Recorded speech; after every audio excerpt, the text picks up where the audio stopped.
بسم الله الرحمن الرحيم الحمد لله رب العالمين والصلاة والسلام على أشرف الأنبياء وسيد المرسلين نبينا وحبيبنا وشافعنا ومشفعنا ووسيلتنا ومولانا محمد صلى الله عليه وعلى آله وصحبه أجمعين يا رب صل وسلم دائما سرمدا على حبيبك خير الخلق كلهم اللهم صل على حبيبك سيدنا مولانا محمد صاحب الوجه الأنور والجبين الأزهر صلاة وسلاما عليك سيدي يا حبيبي يا رسول الله. میرے محترم واجب الاحترام علماء کرام،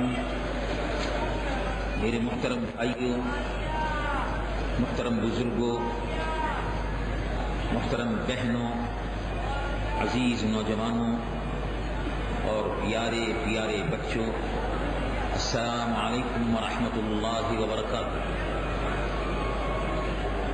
مجھے انتہائی خوشی ہے کہ آج معراج النبی صلی اللہ علیہ وسلم کے اس بابرکت اجتماع میں آپ کی خدمت میں حاضر ہوا. جمعیت علماء پاکستان کے محترم ساتھی اور کارکن قابل مبارکباد ہیں کہ انہوں نے ہمیں اور آپ کو اس بابرکت اجتماع میں ملنے کا موقع فراہم کیا. آپ سب حضرات جمعیت علماء پاکستان کی دعوت پر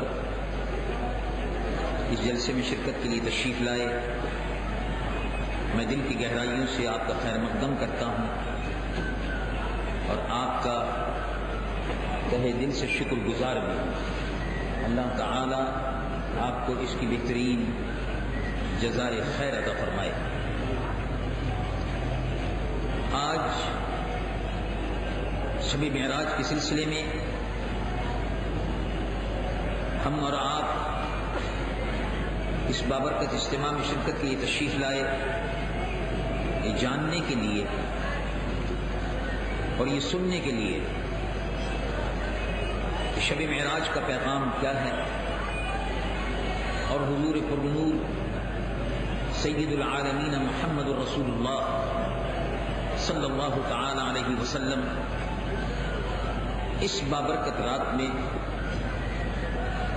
امت کے لیے، مسلمانوں کے لیے کیا خیر و برکت لے کر تشریف لائے. اللہ رب العالمین جل جلالہ وعظم والہ نے اپنے پیارے محبوب حضور پرنور سید العالمین محمد رسول اللہ صلی اللہ تعالی علیہ وسلم کے لیے اس مبارک اور مقدس رات میں رحمتوں کے خزانے کھول دیے. فرش زمین سے لے کر عرش بری تک، عرش بری سے لے کر سدرۃ المنتہا تک فرشتوں کی ایک فوج تھی جو رسول اللہ حضور پرنور محمد رسول اللہ صلی اللہ علیہ وسلم کے استقبال کے لیے حاضر تھی. دائیں میں اور بائیں میں، نیچے اور اوپر، عرش اور فرش اللہ کے محبوب پر درود و سلام سے گونج رہے. ہر طرف شب معراج کی اس بابرکت رات میں سید العالمین محمد رسول اللہ صلی اللہ علیہ وسلم پر درودوں کے گجرے اور سلاموں کی ڈالیاں فرشتے نشاور کر رہے ہیں. یہ بڑی عظمت والی رات تھی، بڑی برکت والی رات تھی کہ جس رات میں اللہ تبارک و تعالی جل جلالہ عمر والہ نے امت مسلمہ کو، رسول اللہ صلی اللہ علیہ وسلم کی بابرکت امت کو، اس برکت والی امت کو برکت والی رات میں حضور پرنور صلی اللہ علیہ وسلم کے صدقے میں، ان کے وسیلے سے بے شمار رحمتوں اور برکتوں سے اور نعمتوں سے نوازا اور نماز جیسی اہم عبادت، ایک تحفہ خاص رسول اللہ صلی اللہ علیہ وسلم کی امت کو اس شب میں عطا ہوئی. اس میں کوئی شک نہیں کہ شب معراج ایک بڑی عظمت والی رات تھی. اس میں کوئی شک نہیں کہ رسول اللہ صلی اللہ علیہ وسلم کے عروج کی رات تھی اور زمین والوں کو، آسمان والوں کو، روح زمین کو اور پوری کائنات کو شب معراج کے ذریعے سے پیغام دیا گیا کہ اللہ کے بعد اگر کسی کا مرتبہ ہے تو بعد از خدا بزرگ تو یہ قصہ مختصر، وہ مرتبہ محمد رسول اللہ صلی اللہ علیہ وسلم کا. یہ اس رات کا معراج کا پیغام ہے. معراج کی رات کا پیغام یہ ہے کہ پوری کائنات نیچے ہے، فرشی نیچے ہے، عرشی بھی نیچے ہے، اور رسول اللہ صلی اللہ علیہ وسلم کا مقام اتنا بلند ہے کہ پوری کائنات نیچے ہے اور مصطفیٰ سب سے اوپر، سب سے اعلیٰ و اولا ہمارا نبی، سب سے بالا و بالا ہمارا نبی. حضور پر نور سید العالمین مصطفیٰ صلی اللہ علیہ وسلم اس مبارک اور مقدس رات میں اللہ تبارک و تعالیٰ جل جلالہ و عظم والہ کی جانب سے امت کے لیے جو تحفہ لے کر آئے وہ نماز کو ہم نے صرف اس اعتبار سے دیکھا اور سمجھا نماز کو کہ یہ نماز ایک عبادت ہے. اس میں کوئی شک نہیں کہ اہم ترین عبادت ہے. اس میں کوئی شک نہیں، اس میں کوئی شک نہیں کہ یہ فرض ہے.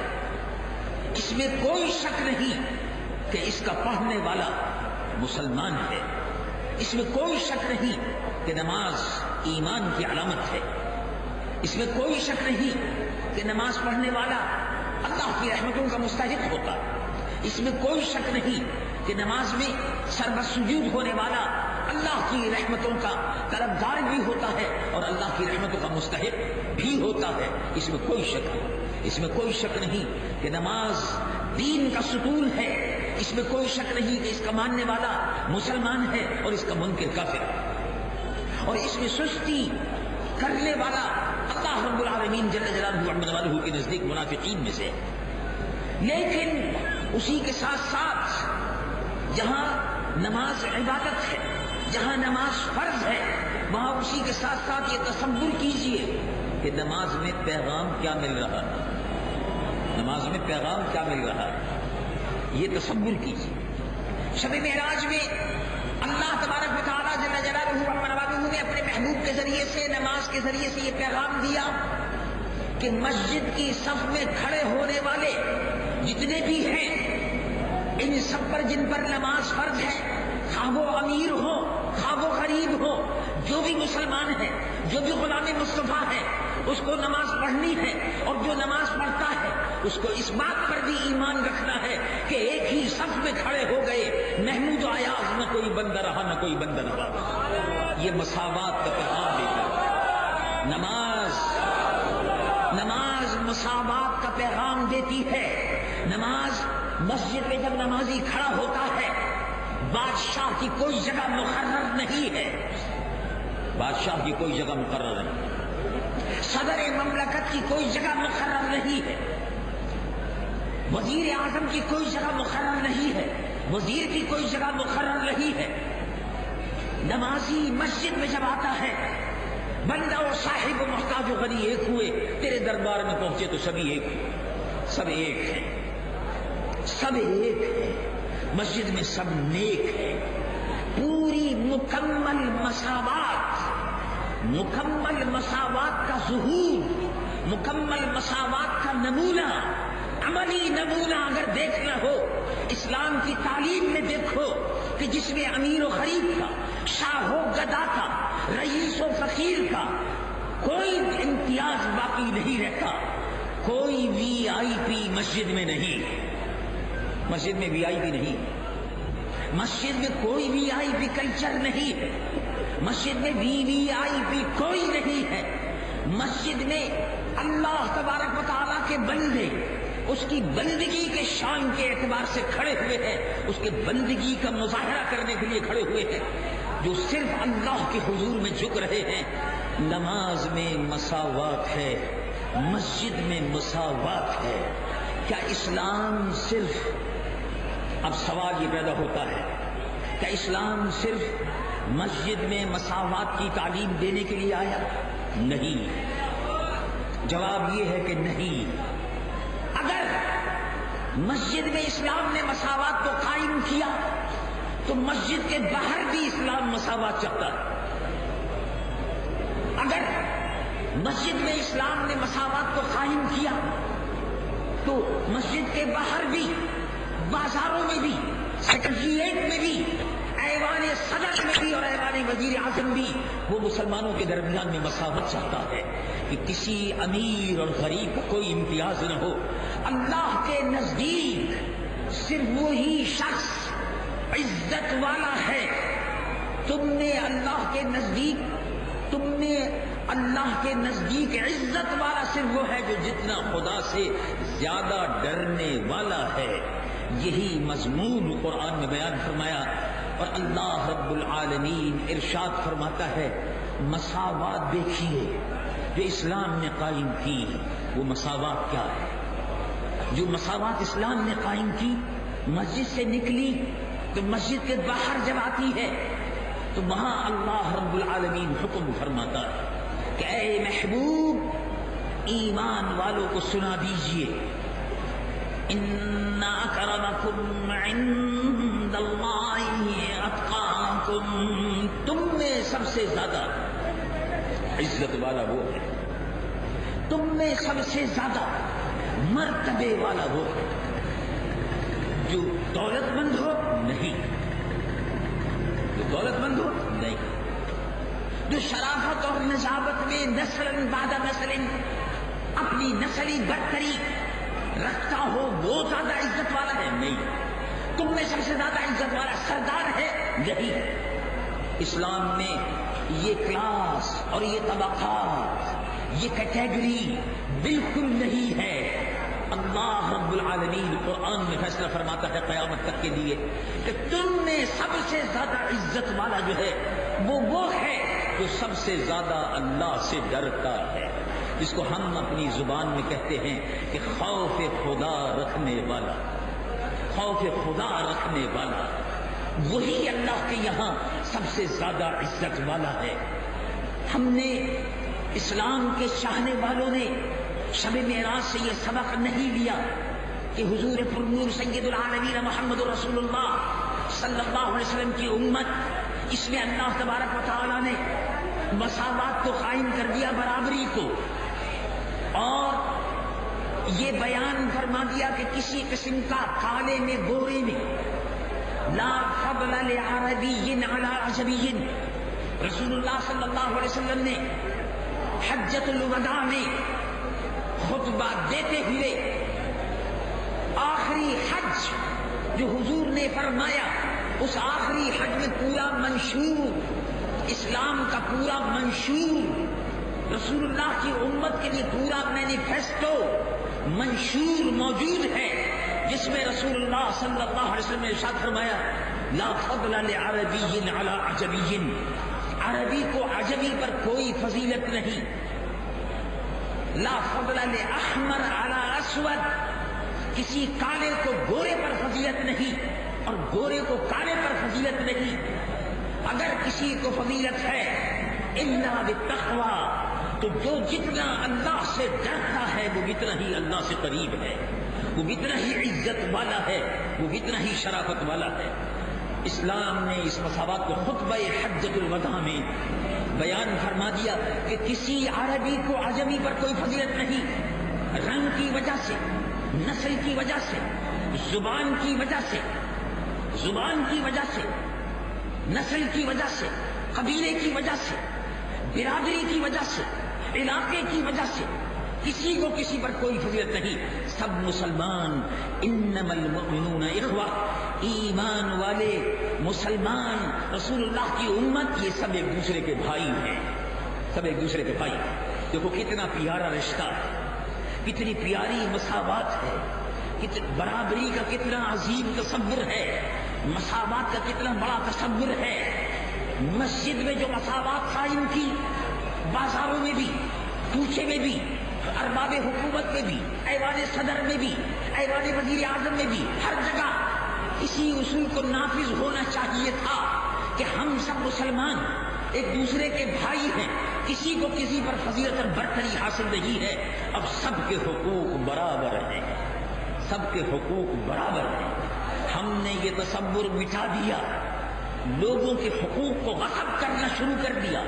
اسلام کی معراج کے عظیم فلسفے کو، جو سبق ہمیں ملا تھا معراج مصطفیٰ سے کہ عالم بشریت کی زد میں ہے گردوں، وہ سبق ہم نے بھلا دیا، اور اب ہم اس بات پر ایک دوسرے سے لڑتے ہیں کہ یہ سندھی ہے، یہ پنجابی ہے، یہ مہاجر ہے، یہ اردو بولتا ہے، یہ پنجابی بولتا ہے، یہ سندھی بولتا ہے، یہ عربی بولتا ہے، یہ بکرانی بولتا ہے، یہ جنے کون سی بھاشا، مختلف زبانوں میں، نسل میں، کلچر میں ہم نے اپنے آپ کو رسول اللہ کی امت کو تقسیم کر دیا۔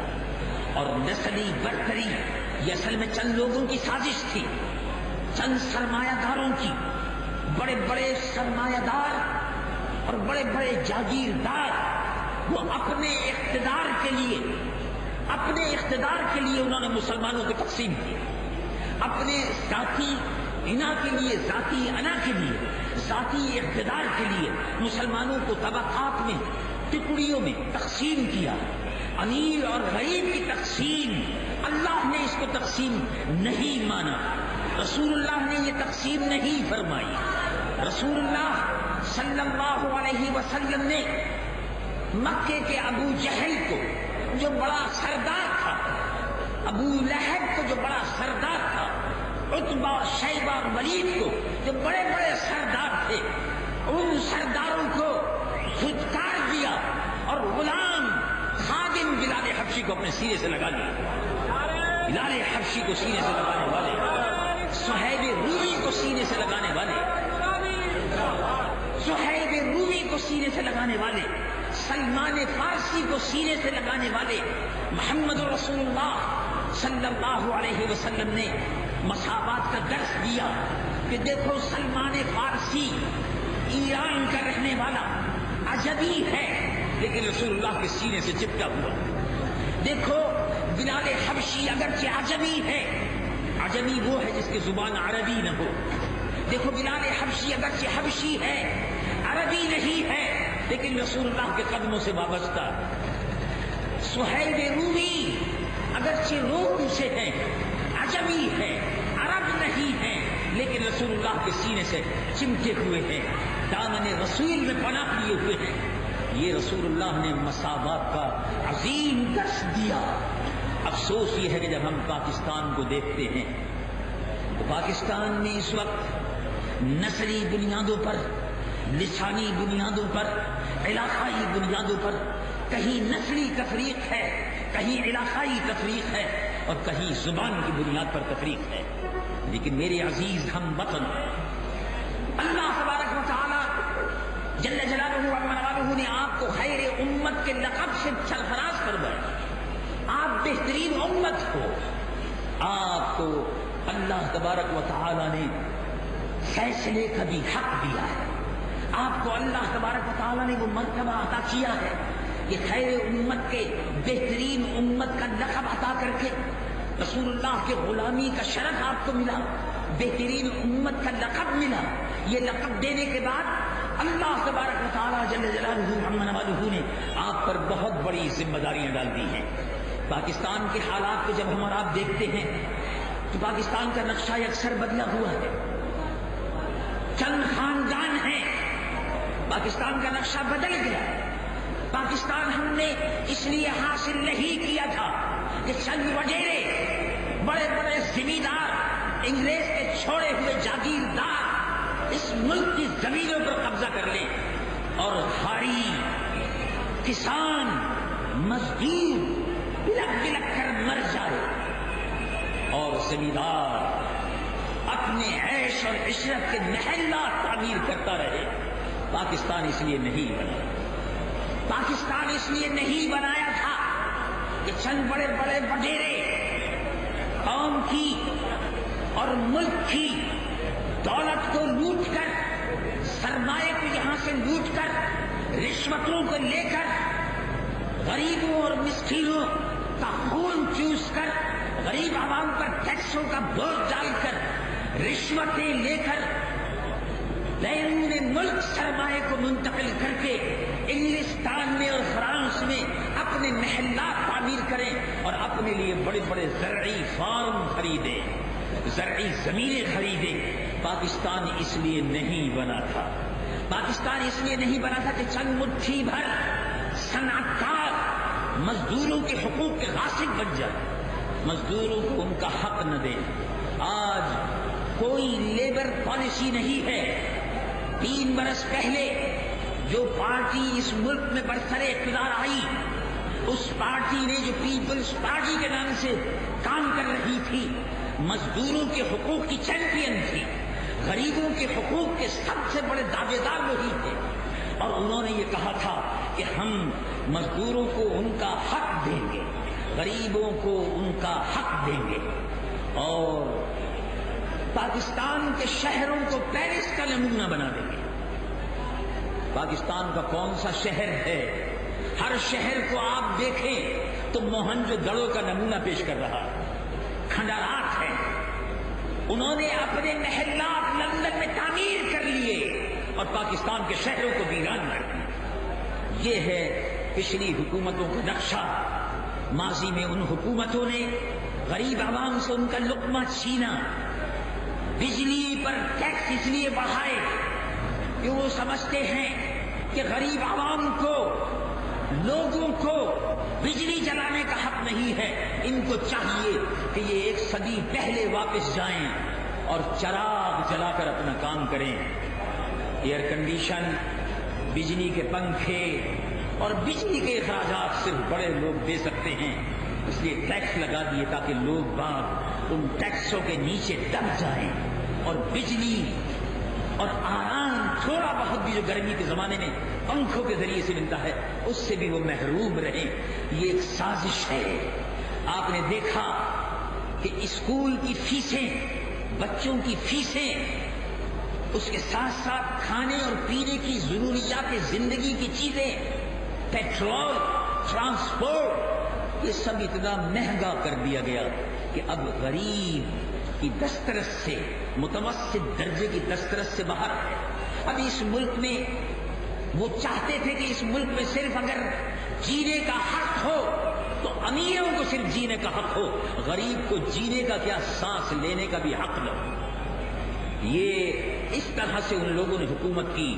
آپ سے انہوں نے یہ کہا کہ ہم پڑھے لکھے لوگ ہیں، ہم نے امریکہ اور یورپ دیکھا ہے، ہم یورپ اور امریکہ میں پروان چڑھے ہیں، ہمیں معلوم ہے کہ ملک کا نظام حکومت کیسے چلایا جاتا ہے، ہم اس ملک کی حالت کو سدھار دیں گے۔ لیکن میرے عزیز بھائی، میرے عزیز نوجوانوں، ان لوگوں نے جو امریکہ اور یورپ کی یونیورسٹیوں سے پڑھ کر آئے، وہ آپ کے لیے یورپ کی یونیورسٹیوں سے، ورلڈ بینک سے اور مختلف یہودی اور عیسائی اداروں سے وہ نسخہ جو لے کر آئے تھے، وہ یہ کہتے تھے کہ ہم پاکستان کے مسائل کو حل کر دیں گے۔ لیکن آپ نے دیکھا کہ 3 سال کے عرصے میں جو نسخہ وہ لے کر آئے تھے آپ کے اور ہمارے لیے، اس ملک کے لیے، وہ نسخہ اس ملک کے لیے کارگر نہیں ہوا، وہ ناکام ہو گئے، وہ ناکام ہوئے، ایسے ناکام ہوئے کہ بالآخر انہی کی پارٹی کے صدر نے ان کو نکالا اور یہ وہاں سے بہت بے آبرو ہو کر تیرے کوچے سے ہم نکلے، یہ وہاں سے نکالے گئے، ناکام ہو گئے۔ اب یہ اپنی ناکامی کا پردہ چھپانے کے لیے مظلومیت کا رونا روتے ہیں، ہم مظلوم ہیں، بتاؤ تو صحیح کہ ملک کا وزیر اعظم، یہ وہ پارٹی کہ جس کو نکالا گیا، وہ مظلوم ہے یا اس ملک کے عوام مظلوم ہیں؟ اس ملک کے عوام مظلوم ہیں، جو ٹیکس دے رہے ہیں وہ مظلوم ہیں، جن پر ظالمانہ ٹیکس لگ گئے وہ عوام مظلوم ہے، جس غریب ہاری کو 2 وقت پیٹ بھر کر روٹی میسر نہیں، جس غریب مزدور کو 2000 روپے مہینہ جس کی آمدنی ہے، جو پیٹ بھر کر کھا نہیں سکتا، جو اپنے بچوں کو تعلیم نہیں دے سکتا، ان کو کپڑے نہیں پہنا سکتا، ان کا لقمہ چھین لیا، ان کے کپڑے چھین لیے، ان کی عزت و آبرو کو لوٹ لیا، قوم کی غیرت کو پچھلی حکومتوں نے یہودیوں اور عیسائیوں کے درباروں میں، امریکہ کے ایوانوں میں، لندن کے بازاروں میں مسلمانوں کی غیرت اور حمیت کو نیلام کر دیا۔ اب آپ دیکھو اور آپ خود سوچئے اور آپ خود اپنی آنکھوں سے دیکھیے کہ وہ لوگ کیا اس قابل ہیں کہ ان کو پھر سے حکومت میں لایا جائے؟ پھر سے حکومت میں اگر آئیں گے پھر حکومتیں ٹوٹیں گی، یہ گاڑی نہیں چلا سکتے۔ پاکستان میں 49 برس 40 اور 9 برس کے عرصے میں 49 ایئرس میں 31 حکومتیں بدلی ہیں، 31 حکومتیں بدلی۔ جب چاہیں آپ حساب لگا کر دیکھ لیجیے گا، میں اس کی تفصیل میں نہیں جاتا۔ مرحوم وزیر اعظم لیاقت علی خان شہید ملت سے لے کر اب تک کے وزرائے اعظم اور گورنر جنرل قائد اعظم محمد علی جناح، ان کی قدرتی طور پر وفات ہوئی۔ ان سے ہٹ کر باقی جتنے بھی صدر آتے رہے، گورنر جنرل آتے رہے، یہ 31 سربراہان مملکت اور وزرائے اعظم تھے۔ 49 برس میں صرف 2 حکمراں ایسے ہیں کہ جن کو 10 سال یا 11 سال کی مدت ملی ہے، اور وہ ضیاء الحق تھے اور ایوب خان تھے۔ باقی 3 برس 4 برس 3 برس 4 برس 3 برس 4 برس 2 برس اور 1 برس میں رخصت ہوتے رہے۔ یہ کیا بات تھی؟ اور اب 3 برس انتخابات 5 سال کے لیے ہوتے ہیں، لیکن لٹیرے قومی اسمبلی میں پہنچنے کے بعد لٹیرے یہ ممبر بڑے معصوم بن کر آپ کے سامنے آتے ہیں، اور جب قومی اسمبلی میں پہنچتے ہیں تو سب سے بڑے لٹیرے یہ ہوتے ہیں۔ اس کی وجہ یہ ہے کہ وہ کہتے ہیں کہ ہم نے الیکشن پر 1 کروڑ روپیہ خرچ کیا۔ جب الیکشن پر 1 کروڑ روپیہ خرچ کیا تو الیکشن تو تجارت ہے، جب 1 کروڑ روپیہ خرچ کیا ہے تو 4 کروڑ کمائیں گے، تو پھر وہ کمائی پر لگ جاتے ہیں اور اس کے بعد اسمبلی جو ہے وہ ٹوٹ جاتی ہے۔ اب آپ خود سوچیں کہ آپ کو ایسی اسمبلی منتخب کرنی ہے جو پھر ٹوٹ جائے۔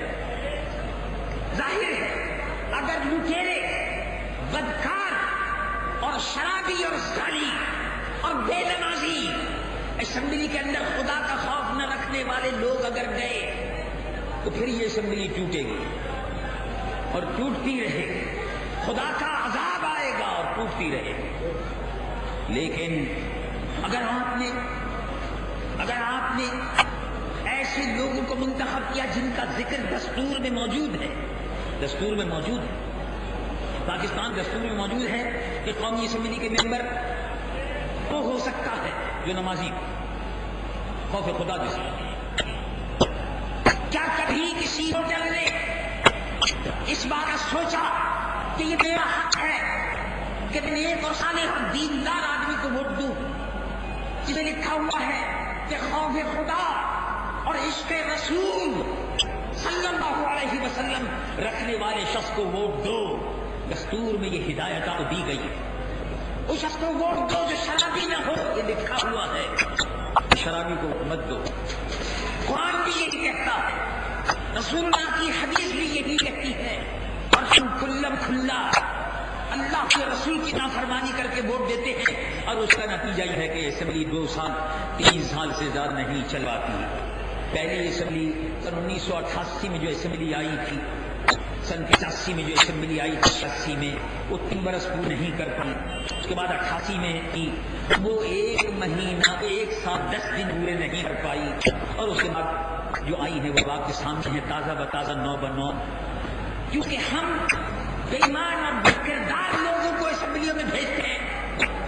اللہ تبارک و تعالیٰ کا خوف ہوتا ہے، اور بار بار پھر الیکشن کے اس میں چلے جاتے ہیں، حالانکہ الیکشن 5 سال میں ہونے چاہیے، الیکشن 1 مرتبہ 5 سال میں ہونے چاہیے، اور 1 مرتبہ دیانتداری سے ووٹر اپنا ووٹ استعمال کر لے، اور قوم کا نمائندہ جو ہے کہ وہ دیانتداری سے اپنے فرائض انجام دے دے۔ انگلستان میں، فرانس میں، امریکہ میں 4 سال کے لیے، کینیڈا میں 5 سال کے لیے، برطانیہ میں 5 سال کے لیے، ہندوستان میں 5 سال کے لیے، مختلف ممالک میں 5 سال کے لیے، کہیں 4 سال کے لیے انتخابات ہوتے ہیں، اور دیانتداری سے زیادہ تر ان شرابی وہ خود شراب پیتے ہیں۔ زیادہ تر انگلستان، برطانیہ اور امریکہ کے اندر لوگ شرابیں پیتے ہیں، زانی اور بدکار ہیں، لیکن ووٹ دینے کا جب وقت آتا ہے تو وہ دیکھتے ہیں کہ ہمارا لیڈر جو ہے وہ بدکار نہیں ہونا چاہیے، لیڈر بدکار نہیں ہو، ہم چاہے بدکار ہیں لیکن لیڈر بدکار ہے۔ یہاں عالم یہ ہے کہ ووٹر بیچارہ سیدھا سادہ مسلمان ہے لیکن اپنا ووٹ شرابی کو دے دیتا ہے۔ اب وہ شرابی اور بدکار اور زانی، خائن، خیانت کرنے والا قوم کے پیسے کو بے دردی سے لوٹتا ہے، اور ہم آپ تماشا دیکھتے ہیں کہ بعد میں وہ اسمبلی ختم ہو جاتی ہے، اب پھر آپ کے ساتھ وہی ایکسرسائز، وہی مشق کہ چلو بھائی انتخابات کرو۔ اب آپ دیکھ لیجئے کب تک ہم اور آپ یہ مشق کرتے رہیں گے، یہ مشق ستم یہ کب تک ہوتی رہے گی کہ اپنے ووٹ کو اس طرح سے اس طرح سے پھینکتے رہیں؟ کیا آپ کے سامنے ایماندار لوگ نہیں ہیں؟ یقیناً ہیں، یقیناً ہیں۔ کیا اس قوم میں ایماندار ختم ہو گئے؟ اگر اس قوم میں ایماندار ختم ہو جاتے تو پاکستان پر قیامت گزر جاتی، لیکن معلوم ہوتا ہے اس قوم میں بھی دیانتدار لوگ موجود ہیں، اللہ کا خوف رکھنے والے لوگ موجود ہیں، عشق رسول صلی اللہ علیہ وسلم سے جن کے سینے مالا مال ہیں وہ ابھی بھی موجود ہیں، جو راتوں کو جاگ کر اس ملک سلامتی کی دعائیں کر رہے ہیں، آج بھی وہ نمازی اللہ کے حضور میں سر جھکانے والے موجود ہیں۔ اسی وجہ سے یہ ملک اللہ تبارک و تعالیٰ نے سلامت رکھا ہوا ہے۔ آئندہ کے لیے اب آپ پر بہت بڑی ذمہ داری آ گئی۔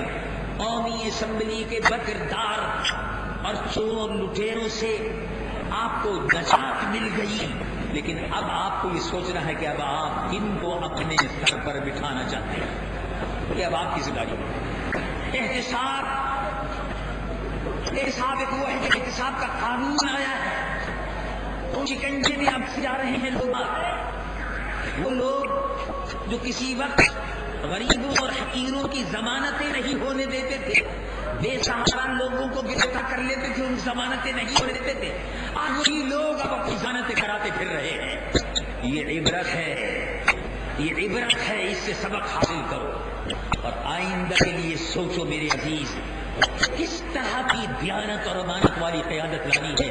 کہ آپ نے سنا کہ عمر ابن عبدالعزیز مسلمانوں کے خلیفہ رات کو بیٹھ کر کام کر رہے تھے چراغ کی روشنی میں۔ 1400 سال پہلے بجلی نہیں تھی، مٹی کا تیل نہیں تھا اور لیمپ نہیں تھے، گیس نہیں تھی۔ 1400 سال پہلے عمر بن عبدالعزیز رات کو بیٹھ کر اپنی بیٹھک میں فرامین خلافت لکھ رہے تھے، گورنروں کو احکامات لکھ رہے تھے۔ درمیان میں بی بی صاحبہ تشریف لائیں اور بی بی صاحبہ نے آ کر کہا کہ میرے محترم شوہر، جو خرچ آپ نے مجھے دیا ہے وہ ناکافی ہو گیا، کل مجھے آپ کچھ پیسے ایسے کہ ضرور دے دیں تاکہ میں گھر کا خرچ چلا سکوں۔ اس دفعہ اخراجات کچھ زیادہ ہو گئے تھے۔ ابھی یہ بات شروع ہوئی تھی کہ حضرت عمر بن عبدالعزیز نے چراغ بجھا دیا، پھونک ماری، بجھا دیا۔ تو بی بی صاحبہ نے فرمایا کہ محترم شوہر محترم، یہ آپ نے کیا کیا؟ انہوں نے فرمایا کہ آپ نے گھر کی بات چیت شروع کر دی تھی، آپ نے گھر کے اخراجات کی بات چیت شروع کر دی تھی، اور میں حکومت کا کام کاج کر رہا تھا اور اس کے لیے حکومت کا تیل جلا رہا تھا، تو کیونکہ گھر کی بات چیت ہو رہی تھی اس لیے حکومت کا تیل اس میں استعمال کرنا نہیں چاہتا تھا۔ اب آپ گھر کی بات کیجئے تاکہ پھر بعد میں اس کا تیل جلا لوں گا۔ بیت المال کا پیسہ امانت ہے اور جو اس امانت میں جو قوم کا پیسہ جو خزانے میں جمع ہوتا ہے وہ امانت ہے. جو اس امانت میں خیانت کرے وہ خائن ہے. جو خائن ہے وہ منافق ہے. جو خائن ہے وہ منافق ہے. میرے آقا حضور پرنور سید العالمین محمد رسول اللہ صلی اللہ علیہ وسلم نے ارشاد فرمایا آیت المنافق ثلاث. منافق کی 3 نشانیاں. اذا ائتمن خان. منافق وہ ہے جب اس کے پاس امانت رکھوائی جائے تو وہ خیانت کرتا ہے. جب بولتا ہے تو جھوٹ بولتا ہے. اور جب عہد کرتا ہے تو فساد پھیلاتا ہے. اذا عہد غدر. اس سے پھر جاتا ہے, مکر جاتا ہے.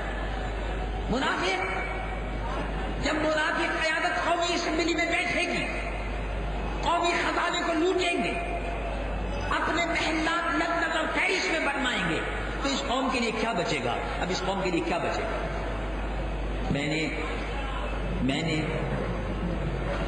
ابھی حال ہی میں صدر صاحب نے بلایا اور انہوں نے جمعیت علماء پاکستان کا موقف سننے کے لیے کہ جمعیت علماء پاکستان کیا چاہتی ہے, اس سلسلے میں انہوں نے موقف سننے کے لیے بلایا تھا. میں نے ان سے کہا, اس کا لب لباب جو ہے وہ یہ تھا, میں نے کہا اگر آپ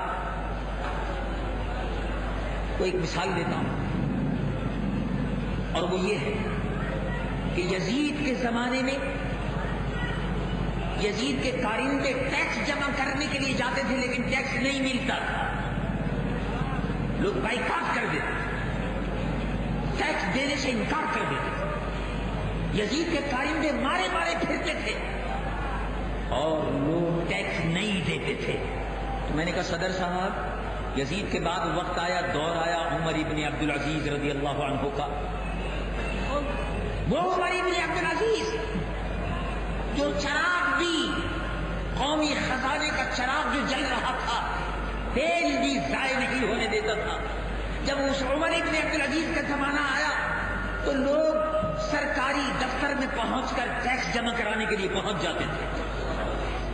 تو افسران مال یہ کہتے تھے کہ بھئی یہ کیا بات ہو گئی, بھئی تم ہی لوگ تھے یزید کے زمانے میں ٹیکس نہیں دیتے تھے, ہم چکر لگا لگا کے تھک جاتے تھے, تم ٹیکس دینے سے انکار کرتے تھے, جھگڑا کرتے تھے, اب تم خود دینے کے لیے آتے ہو. انہوں نے کہا, لوگوں نے کہا یزید کے لیے کچھ نہیں ہے اور عمر ابن عبدالعزیز کے لیے جان بھی حاضر ہے. ہمیں معلوم ہے, لوگوں نے کہا ہمیں معلوم ہے کہ جس خزانے میں ہم پیسہ جمع کرا رہے ہیں یہ خزانہ غریبوں کے کام آ رہا ہے. جس خزانے میں ہم پیسہ جمع کرا رہے ہیں یہ خزانہ قومی مفاد میں خرچ ہو رہا ہے. جس خزانے میں ہم پیسہ جمع کرا رہے ہیں اس خزانے سے غریبوں کے اور متوسط درجے کے لوگوں کے قرضے ادا کیے جا رہے ہیں. اس سے مسلمانوں کی خوشحالی میں اضافہ ہو رہا ہے, قوم خوشحال ہو رہی ہے, اس ٹیکس سے قوم خوشحال ہو رہی ہے. اور آپ نے جو ٹیکس دیے 3 سال کے عرصے میں قوم خوشحال نہیں ہوئی, حکمران خوشحال ہو گئے. حکمرانوں نے اپنے محلات لندن میں بنوا لی, خرید لی, فرانس میں زمینیں خرید لی, امریکہ میں اور یورپ میں عیاشیوں کے اڈے اور ہوٹل خرید لیے. یہ پیسہ لوٹا ہوا پاکستان کا, غریبوں کا, آپ کی حلال کی کمائی, آپ کا پیسہ قومی اسمبلی میں جا کر 3 سالہ دور حکومت میں پیپلز پارٹی نے اس ملک کے عوام کے ساتھ میں جو سب سے بڑا ظلم کیا وہ یہی تھا کہ اس ملک کو غریب کر دیا. اس ملک کی عزت اور آبرو کو اور غیرت کو ایک فقیر, ایک بھیک منگا, ایک مفلس, ایک لٹیرا ملک بنا کر ورلڈ بینک عیسائیوں اور یہودیوں کے سامنے پیش کر دیا. موجودہ حکومت نگراں حکومت ہے. نگراں حکومت میں بھی صدر صاحب سے نے کہہ دیا اور اب پھر کہتا ہوں, نگراں حکومت میں بھی وہ لوگ بیٹھے ہوئے ہیں جن کا خود احتساب ہونا چاہیے. یہ مانا کہ وزیر اعظم اچھے آدمی ہیں, یہ مانا کہ وہ باکردار آدمی ہیں, لیکن ان کے ساتھ ہی اور ورلڈ بینک کے کارندے جو صدر صاحب آپ نے بلائے ہیں، یہ یہودیوں کے ایجنٹ جو گھس آئے ہیں کیبنٹ میں، یہ نہیں چلے گا۔ پاکستان اس طرح سے نہیں چلے گا۔ اگر پچھلی حکومت بے نظیر کی حکومت اگر ختم کی جا سکتی ہے تو نگراں حکومت بھی ختم ہو سکتی ہے۔ کسی کی کوئی ضمانت نہیں ہے، باقی رہنے والی صرف اللہ کی ذات ہے، باقی اللہ کی ذات۔ دیکھو آپ کو یاد ہوگا کہ بے نظیر صاحبہ نے یہ فرمایا کہ میں 98 میں الیکشن کراؤں گی، میں کراؤں گی، میری نگرانی میں ہوگا، میں کراؤں گی۔ وہ میں کہاں ہے تلاش کرو، وہ میں لانڈی جیل میں ہے کہاں ہے، وہ میں سرے محل میں ہے کہاں ہے۔ اب تو وہ میں جو ہے ہم اسے کہتے ہیں بکرے کی ماں خیر مرو، تو نے پاکستان کو لوٹا، پاکستان مظلوم ہے، پاکستان کے غریب عوام کے خون کو چوسا ہے، تم نے ساری دولت ان بے ایمانوں نے، لٹیروں نے اکٹھی کر کے یہ قوم کے ڈاکو اور چور ثابت ہوئے، انہوں نے بیرون ملک اپنے سرمایہ کو بینکوں میں جمع کر دیا اور پاکستانی قوم کنگال ہو کر اب بھیک مانگ رہی ہے ورلڈ بینک سے۔ یہ آکسیجن ٹینک اب لگایا ہوا ہے۔ ورلڈ بینک نے یہ کہا ہے کہ پاکستان جو ہے اب اس کو آکسیجن کی ضرورت ہے، یعنی پاکستان اپنی موت کے معاشی طور پر، اقتصادی طور پر موت کے دروازے پر کھڑا ہے، سسکیاں لے رہا ہے۔ اب اس کو ورلڈ بینک آکسیجن دے رہا ہے۔ دیکھا آپ نے پاکستان کس حال میں پہنچا اور کس حال میں ان لوگوں نے پہنچایا۔ یہ بڑے بڑے سرمایہ دار، یہ لٹیرے، یہ بڈیرے، یہ صنعت کار، یہ آپ کے مسائل کا حل نہیں ہے۔ یہ نسخہ لاتے ہیں کبھی امریکہ کا، کبھی ورلڈ بینک کا، کبھی فرانس کا، کبھی برطانیہ کا۔ جمعیت علماء پاکستان آپ کو نسخہ پیش کرتی ہے دربار محمد رسول اللہ صلی اللہ علیہ وسلم۔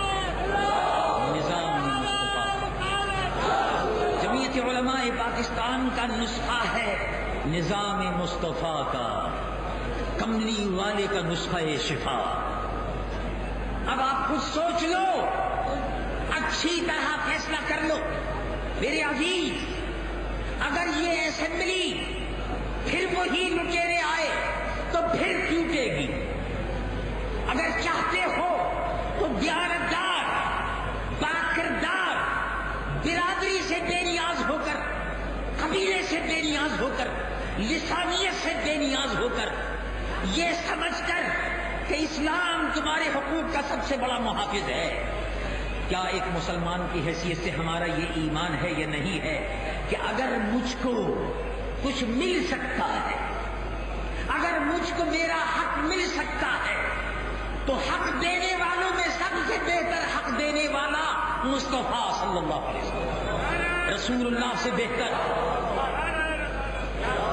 رسول اللہ سے بہتر کوئی حق دینے والا نہیں ہے۔ رسول اللہ صلی اللہ علیہ وسلم مسلمانوں تمہارے بنیادی حقوق کے ضامن ہیں، تمہارے روٹی کے بھی اور کپڑے کے اور مکان کے ضامن ہیں۔ نظام مصطفیٰ اگر نافذ ہوتا ہے تو حکومت کی ذمہ داری ہے کہ کسی بھی شخص کو بھوکا نہ سونے دے۔ امیر المومنین سیدنا عمر رضی اللہ عنہ وارضہ نے فرمایا کہ اب میں آئندہ سال دورہ کروں گا اور میں یہ چاہتا ہوں کہ میری حکومت میں دریائے فرات کے کنارے، آدمی تو بہت بڑی بات ہے، میں نہیں چاہتا کہ جانور بھی بھوکا مر جائے۔ اسلامی حکومت جانور کی بھی ذمہ داری قبول کرتی ہے۔ جب جانور کی ذمہ داری قبول کرتی ہے تو انسان کی تو بہت بڑی ذمہ داری ہے۔ یہ نظام مصطفیٰ کی حکومت لاؤ، نظام مصطفیٰ کے خادموں کو لاؤ جو اس ملک میں رسول اللہ کا لایا ہوا نظام نافذ کرے، امیر و غریب کے فرق کو بٹھائیں، میرٹ کی بنیاد پر، ترجیحی بنیاد پر ہر شخص کو اس کا حق ملے، انصاف دروازے پر پہنچے۔ یہی ہے طریقہ محمد رسول اللہ۔ اور پاکستان میں آج تک 49 برس گزرنے کے بعد 31 حکومتوں اور سربراہوں اور وزیر اعظموں کے رخصت کے بعد ابھی بھی آج تک یہ نسخہ نظام مصطفیٰ نسخہ شفا نہیں آزمایا. اور وقت اللہ تبارک و تعالیٰ نے دیا ہے، یہ موقع آپ کو ملا ہے کہ آپ اس نسخہ شفا کو اس ملک میں نافذ کر دیں. یہ ایسے لوگوں کو اپنے ووٹ کو دیانت کے ساتھ استعمال کیجیے. یہ آپ کا حق ہے، آپ اپنے ووٹ کا استعمال کیجیے، پوری دیانت کے ساتھ استعمال کیجیے. جو بھی نیک آدمی ہو، خوف خدا اور عشق رسول رکھنے والا ہو، وہی آپ کا نمائندہ ہو. جب اس سے نیکیاں ہوں گی تو آپ کو بھی اس نیکیوں میں ثواب ملے گا. اور اگر بدکار اور شرابی ممبر قومی اسمبلی میں گیا تو اس کے گناہوں میں حصے دار ووٹ دینے والا بھی ہو جاتا ہے، وہ بھی گناہوں میں حصے دار ہو جاتا ہے. جمعیت علماء پاکستان کا پیغام نظام مصطفیٰ کا پیغام ہے. وہ پیغام میں نے آپ کی خدمت میں پہنچایا ہے. اللہ تبارک و تعالیٰ مجھ کو بھی اور آپ کو بھی، ہم سب کو پاکستان کی سرزمین پر جو مسائل درپیش ہیں، دیکھو میرے عزیز ہم وطنوں، اس وقت مسئلہ ایک یہ بھی ہے کہ کشمیر کا مسئلے کا حل کیسے ہوگا. ایک مسئلہ یہ بھی ہے کہ پاکستان کو باقی رکھنا ہے یا نہیں، اور باقی رکھنے کے لیے ایٹمی پروگرام جاری رہنا چاہیے یا نہیں. اگر ایسی حکومت آ گئی، ایسے بے ایمان لوگ آ گئے، امریکہ کے غلام آ گئے جو امریکہ کے آگے، اب پچھلی حکومت بھی 3 برس تک امریکہ کے آگے ہاتھ باندھے ہوئے کھڑی تھی، امریکی ایجنڈے پر عمل کر رہی تھی.